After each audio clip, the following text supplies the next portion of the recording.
মেহেরপুরে অস্বাভাবিকভাবে কমে গেছে সবজির দাম।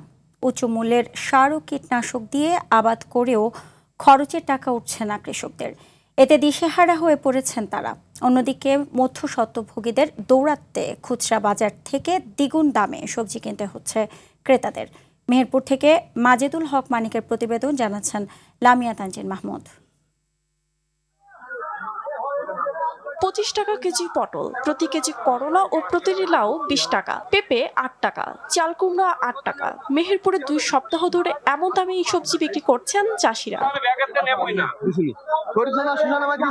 শীতকালের চেয়ে ব্যয়বহুল গ্রীষ্মকালীন সবজি আবাদ, ভালো দাম পাওয়ার আশায় ঝুঁকি নেন কৃষকেরা। তবে এবারের বাজারের চিত্র ভিন্ন। 2 সপ্তাহের অব্যাহত দরপতনে উৎপাদন খরচ তোলা নিয়ে শঙ্কিত জেলার চাষিরা।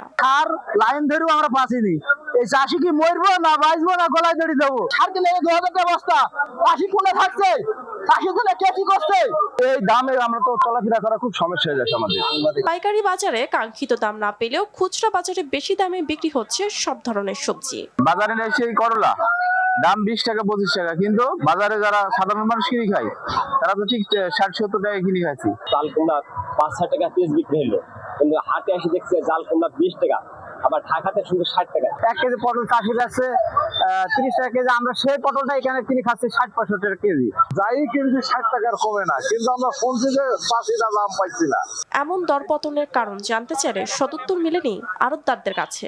যেহেতু চিটাগাং সিলেটে মাল দাম কম, আর এই তো আমার এলাকায় আমদানি, আমার এলাকার লোক খাবে কিনা, সবার একটু কম বেশি আছে, এই কারণে বাজারটা একটু ডাউন। মধ্যস্বত্বভোগীদের সরবরাহ শৃঙ্খলে ক্ষতির মুখে উৎপাদক ও ভোক্তা। ক্ষুব্ধ কণ্ঠে তাদের জিজ্ঞাসা, আদৌ কি ভাঙবে এই সিন্ডিকেট?